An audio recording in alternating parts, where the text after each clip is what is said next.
Hello everyone. Today we are going to learn about stack. Stack is a kind of data structure. So before going into the description of stack, we have to know what is a data structure. A data structure is a particular way of storing or organizing data inside the computer system so that we can enable the efficient access and manipulation of data. That means if we arrange something in a systematic way, we can access it easily or manipulate it easily. So that's why we need the different type of data structures to store different kind of data. So we'll discuss about the classification of data structures. This is a classification of data structure. So while broadly saying, we can call it as symbol data structure and compound data structure. Symbol data structure means it is the fundamental data types itself, that is the integer, float, boolean, character, etc. And the compound data structures is something we have derived from this symbol data structure, which is linear and non-linear data structures. The stack is coming under this linear data structure. We are just going to describe about this stack only in this video. There are so many another linear data structures like array, linked list, stack and queue, and also there are non-linear data structure, which is the subdivisions are the trees, graphs and files. Okay, then what is linear data structure? As the name suggests, the linear data structure in the linear data structure, the data will be placed one after the another, that is in a sequential manner, so that we can traverse all the data items in the whole structure in a single run. That means each element will be touched or connected with a single another data element, so we can traverse all the elements in a single run. So we don't have to move back and forth as in the trees or graphs to traverse the whole elements in the entire structure.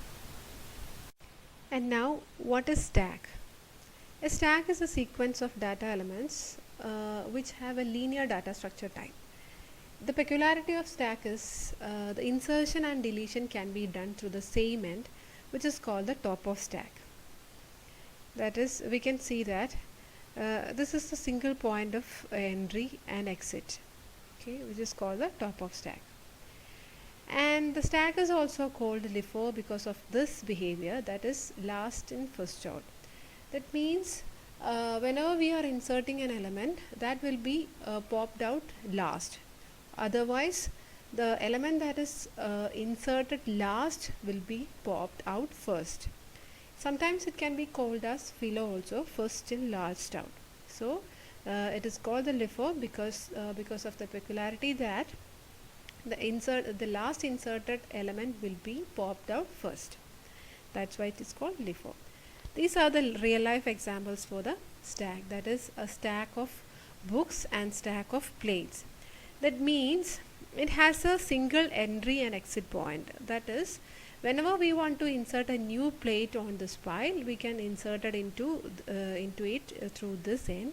And also when we want to pull out a plate from this, then also we can take it through this end.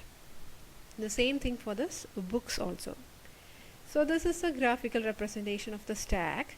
That is, this is the first entry and this is the last entry, and the top of stack will represent the current position of the element through which the insertion and deletion can be performed.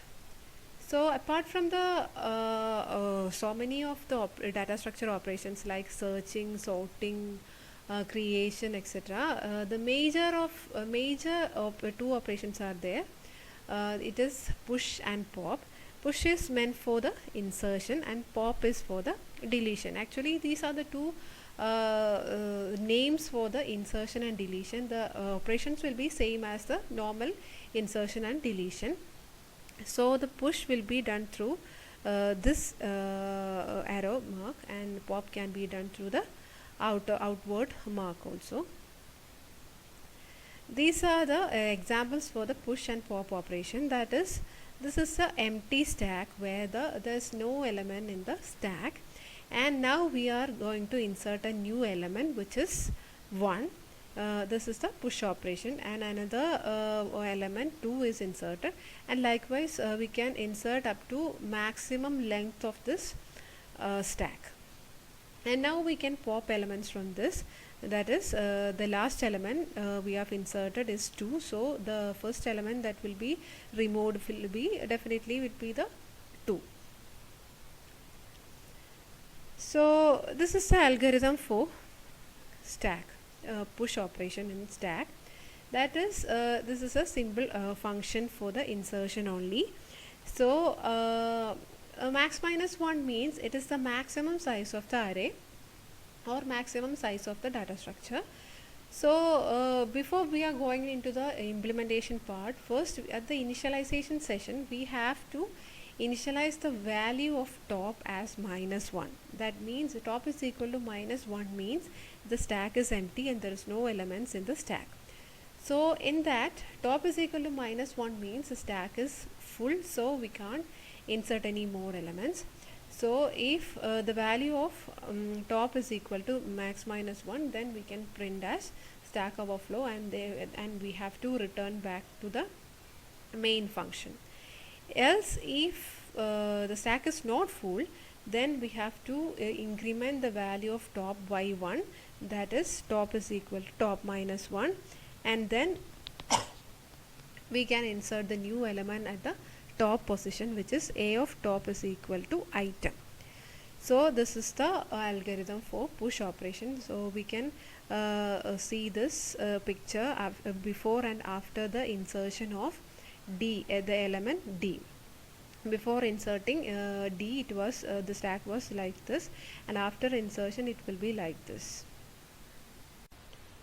Next is the algorithm for deletion or pop operation, which is almost similar to the insertion operation itself, because in the insertion we are checking whether the stack is full or not, that is top is equal to max minus 1.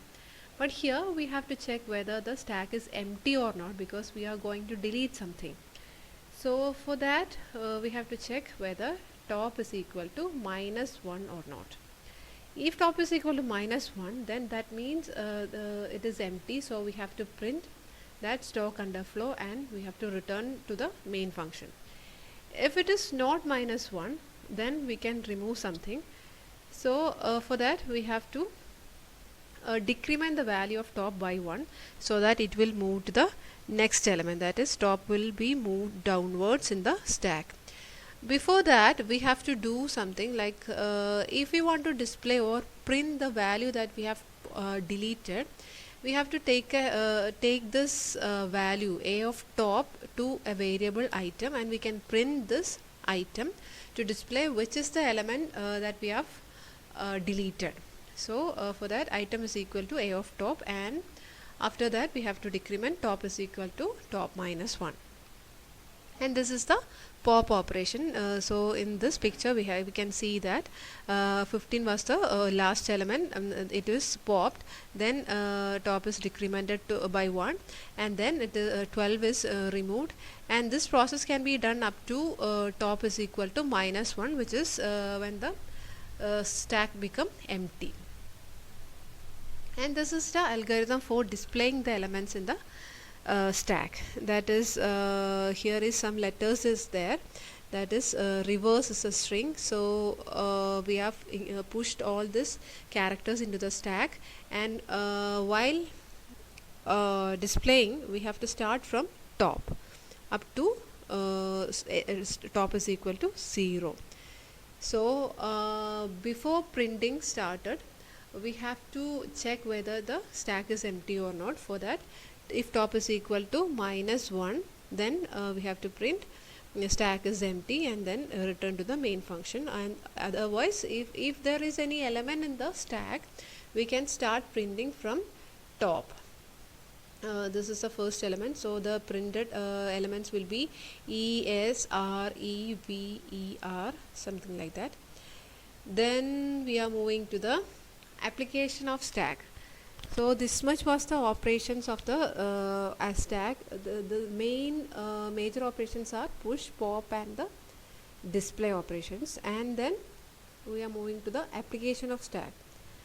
The first one is we have already seen in this display or algorithm, that is reversal of the string. That is, if we want to reverse a string, we can have a different type of methods to reverse a string, and one application is through the stack. That is, we have to enter each element one by one to the stack. So that this is an example for that. This is the same example that we have seen in the display function, which is reverse is the string to be reversed. So each element starting from left to right will be pushed it into the stack. That is, first R will be pushed, then E, V, I, R, S, E, etc.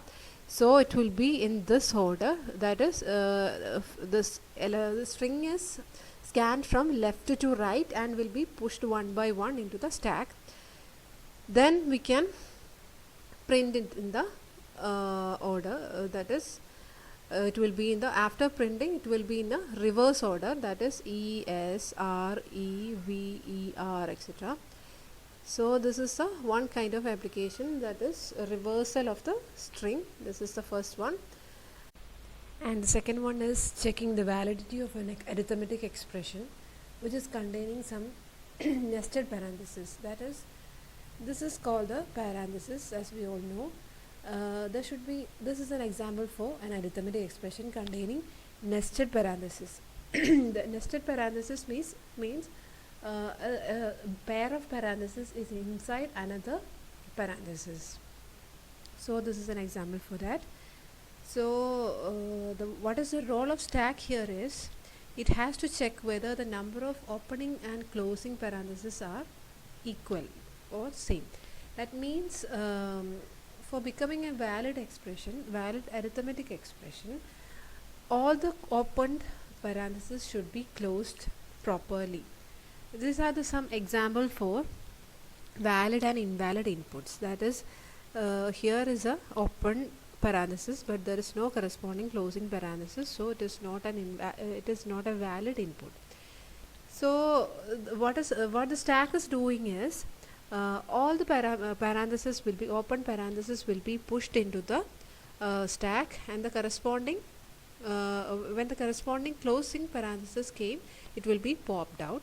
In that way, the stack can properly check whether there is a closed parenthesis corresponding to the open parenthesis. So this is another example for stack. And the next one is the function call and recursion. In function call, this is the example for a function call, that is, sum is a user defined function which is called from main function. Here the sum is called from the main function. The sum is a user defined function. So as we all know, the when a call function and a calling function will be there in the function call. When the function has been called from here, that is from the main function, all the control will be passed to move to this sum function, this corresponding function. So at that time, all that element, that we call it as context, a context switch will be occurred there, and the context will be this much context will be saved.